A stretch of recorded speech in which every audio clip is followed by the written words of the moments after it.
You know that moment when a family pulls into the grocery store parking lot in a sparkling new Tesla? I mean, you see the kids are bouncing in the back, totally oblivious. The mom, she's quietly checking the charging app on her phone before they even head inside. And the dad, he's standing there staring at the tire pressure monitor like it personally betrayed him. And that little sigh they both share, that's not just end of the day exhaustion. That's the sound of the math quietly changing after the promise was already made. Households are pulling back from normal life because that beautiful treat yourself decision started feeling heavier than expected. I mean, you guys did everything right. You got the solid job. You avoided the stupid lattes like the influencers told you, and you went for something reliable that felt like progress. And the commercial said, you know what?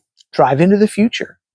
But what it did not mention was the future comes with extra charges, surprise insurance letters, and tires that make you whisper how much while you're waiting in the mechanic's room. It's like falling in love with someone who's charming at dinner, then discovering they have 17 different subscriptions just to keep the relationship running.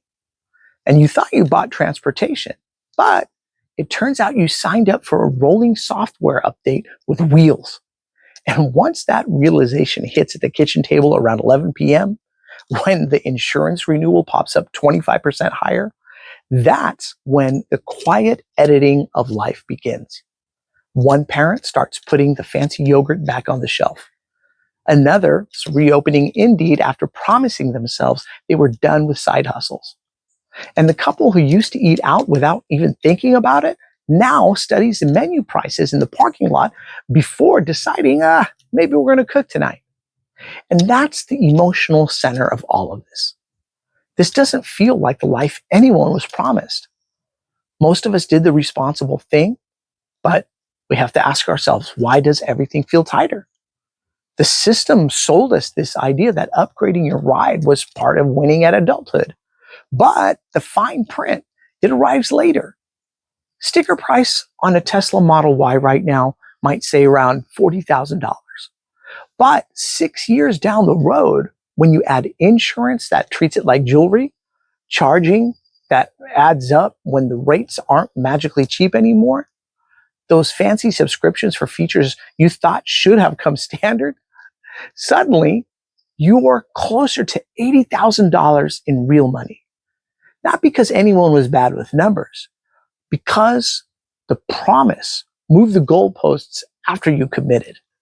Which makes you wonder, once the monthly payment turns out to be only the front door, what were the actual good ways to do this?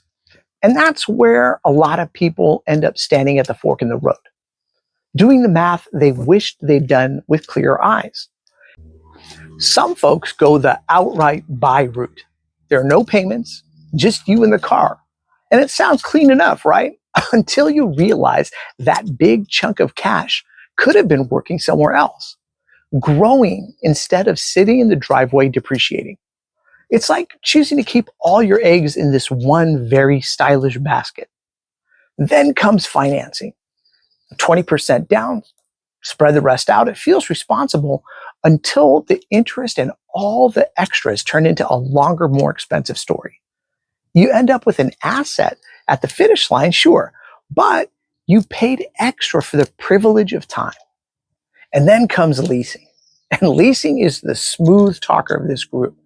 New car every few years, warranty covering the scary repairs, low monthly hit. It feels like freedom until you remember you're basically renting the future and handing it back with potential mileage penalties if life actually requires you to drive like a normal person. It reminds me of that friend who always has the newest phone, but never actually owns anything. It's convenient at the moment, but you look up years later and wonder where all the money went. The households pulling back smartest right now are the ones having the uncomfortable conversation earlier. They're not defaulting to everybody has a car like this. They're asking, do I even need this right now? Can I make the walkable neighborhood plus occasional Uber work? Or if I do need wheels, how long am I really keeping this thing? Because here's the quiet shift happening across kitchens everywhere. People who once chased the next upgrade are now keeping 2014 Corollas with 200,000 miles on them, smiling because it's paid off and reliable. The dad who used to dream about the next model are Googling how long can a 2011 Kia really last? And families who bought the dream are now choosing tools over status. The expensive part isn't always the sticker. It's resetting the clock every 3 years like it's mandatory. And that's the part that really stings, because you avoided the obvious dumb mistakes. You bought what they told you was smart. Then the insurance jumped, the groceries get adjusted, upgrades they get delayed, old cars became survival tools, and status quietly turned into a liability. All the while, the system kept acting like the original promise was still intact. But here's a hopeful flip in all of this observation that we're having here. The people figuring it out are protecting something more valuable than heated seats. They're buying solid used cars with cash when possible. They're driving them into the ground instead of trading every cycle.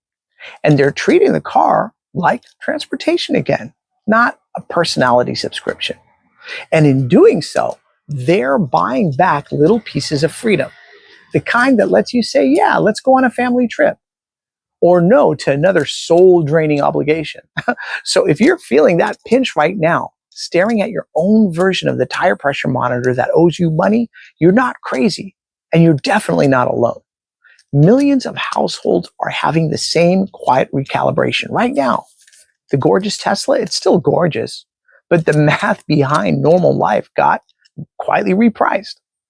The dream was sold to us, but now we're gently, thoughtfully editing the script so we don't go broke trying to live it. And that's the new baseline people are living with. And the people who get there first, they're the ones who feel a little lighter when the next bill shows up. So what about you? Where are you guys right now in your car journey? Drop it in the comments below. I look forward to reading and replying to all of your guys' comments, and we'll look forward to seeing you on the next episode of The Baseline. Cheers, everybody.